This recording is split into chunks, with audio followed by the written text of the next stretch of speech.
Hey everyone, welcome back. Yeah, we're out here in the shop today doing more on this 468 big black Chevy for Jay. We got the cam all degreed in, heads are all torqued down. I clayed it. We got plenty of clearance. He can go up in camshaft quite a bit and have plenty of clearance. All the head bolts are torqued down, but we ran into another problem. Seems like problems arise with this damn motor every time you go to do something. My push rods that I have used out of my motor are too short on the exhaust side. I do believe it's intake side. Exhaust ones are okay. Intakes are a little short. So I got my push rod length checker in there right now. I stuck the, well, let me see here. What'd I do with it? Oh, I got so much shit laying everywhere. It's just, okay, there's the tool, the T-handle. Yeah, this is the old push rod and out of my motor. And actually here, I got one over here because I was going to try and use Jay's short ones. But yeah, look at the difference in diameter. These ones are huge compared to these ones. And these ones are too long of Jay's on his for the short side. So, like I said, I got my push rod length checker out. How do I do with this rocker arm? Oh, I'd lose my head today if it wasn't attached. And I still might probably lose it then too. Couldn't have went too far. Oh boy. I don't know what I did with the did I stick it in the drawer?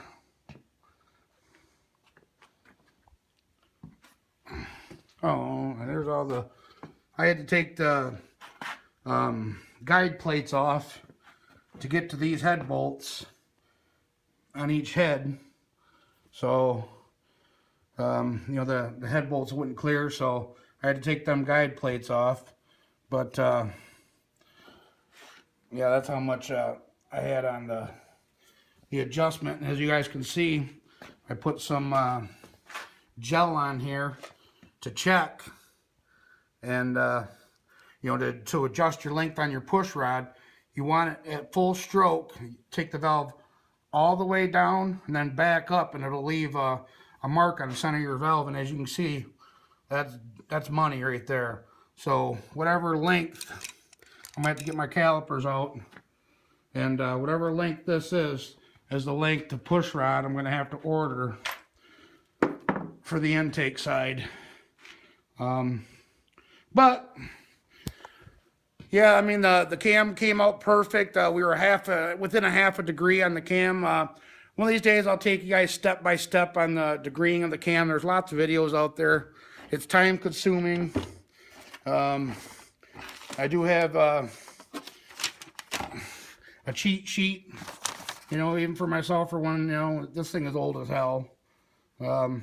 But, you know, a lot of it changes because, you know, you take it, you know, this has got a 1.7 rocker, not a 1.5 rocker.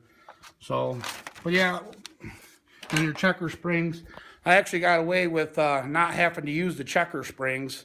It's not good to use your push rod length checker to compress the valve, but it was down far enough, you know, I mean, there was still shit, and I still had over 3/4 thread inside of the bore of the push rod, so there was no chance of it kicking sideways and wrecking it. So we got away with that.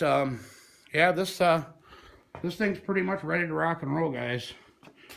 I mean, I got to get the oil pan on it, but you know, I couldn't put the oil pan on until I got everything here done. I had to set the end play on the camshaft, where the cam button come in. And we got that set perfect too. Cam button slides in here. And then the timing chain cover, and whoop, it's gonna fall out. You put your timing chain cover on, and you want just barely any movement, but you want some movement. You don't want it tight to where it was actually digging in. I actually took some emery paper and cleaned up. This is from his old cam install, how it was digging in.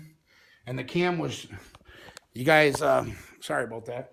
You guys remember on when we tore this motor apart, the camshaft was shoved so far back into the block that the lifters were riding on the outer edges of the lobes, and that screws up the geometry for your rocker arms, your push rods, and as you guys can see here, let me come to this side.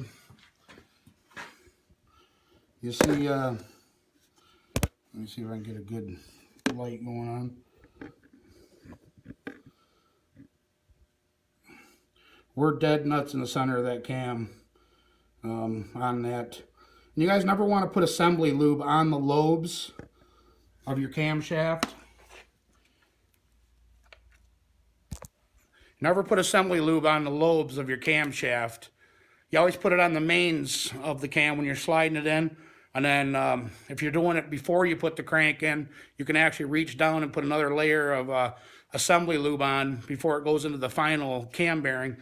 But on roller cams, if you put assembly lube on the camshaft, the whole thing, the lifters will skirt. They'll skate on the lobe. The wheel won't turn, and you can actually wreck a very expensive setup. So what you do, you just soak your lifters in oil. Make sure everything's nice and oiled. You get the cam installed into the block, and then I take some oil and then dump across the camshaft, and then set my lifters in. But yeah, that's now we're gonna have to go in, and I'm gonna have to order another set of intake push rods, and I'll be able to button this damn thing up. I mean, it's done. Besides the valve train and obviously bolting the oil pan up and putting the rest of the guide plates in, and yeah, I'll show you my. We're gonna be doing a video on this too, guys, on the Extreme. I'm going to give you guys a depth, we're going to go through it from front to back and show you all the little tricks that's been done to the truck, and that's going to be a video coming up soon. But let me pull this back, and let me actually spin this over here. Pull this back, get a light here.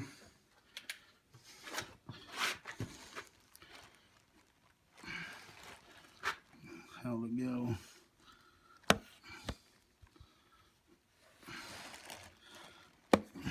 Oh, am I on the wrong side?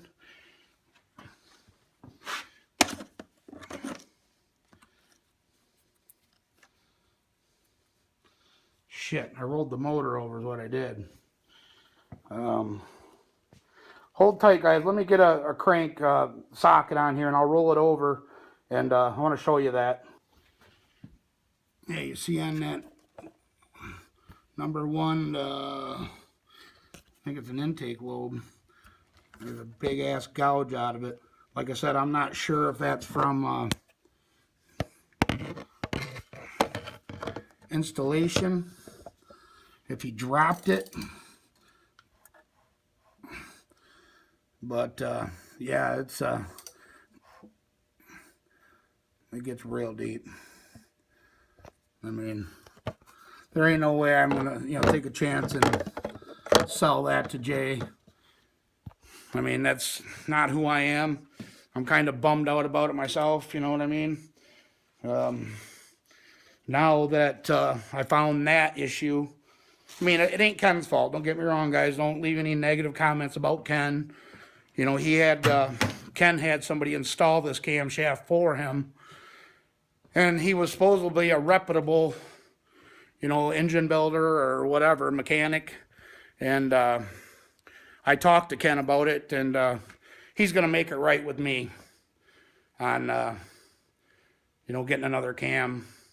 I mean, he's not paying for the whole thing, but he's going to, give me a little bit of money back and some parts for Tyler's car. So I really appreciate Ken for stepping up and being cool about this whole thing. And like he said, that I think either the guy dropped it and nicked it, or I got the lifters back there put away. I could see on the wheels on the lifter where it was getting chewed up from riding on that spot, and it looked like the wheel. It looked like it was actually from the wheel. I mean, the wheel lined up perfectly with that gouge. So I don't know. I can't speculate on what actually happened, but Ken said he's going to make it right, and that's pretty awesome of him. But guys, I just wanted to do this update video with you, let you know where we stand. Or I mean, it's together. It's a long block, basically. Like I said, I had to get my measurement for my new push rod links. These push rods are fine on the exhaust side. Exhaust push rods are fine, so I got to order just, let me see, 2, 4, 8 push rods. So then we should be in business.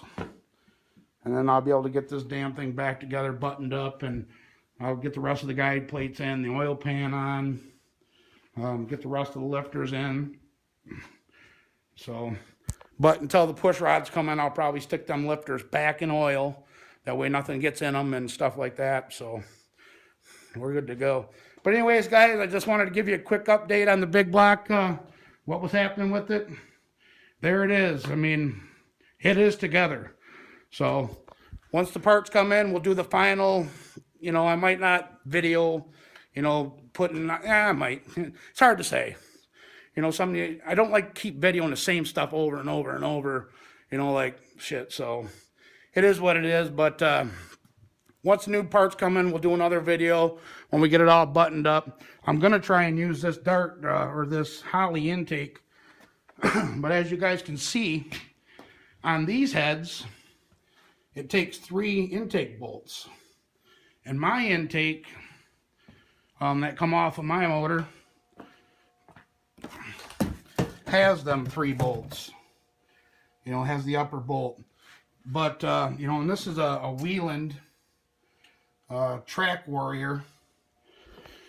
It's only a 4150 intake. I want a 4500 intake when I put my motor back together. But I'm going to try and mock that. This is also a 45 or 4100. And Jay actually wants to put fuel injection on it at one time. And it already has the bosses for it. So I'm going to try and mock this intake up without the 3rd bolt. And see if the runners line up and if we're good to go like that. So only time will tell on that if that'll work. If not, I'm going to have to trade him intakes. And it is what it is again. Like Turbo John says, it is what it is. But anyways, guys, I want to thank everybody for watching. Don't forget to like, comment, share, subscribe. And we'll catch you guys on the next video. All right. Bye-bye.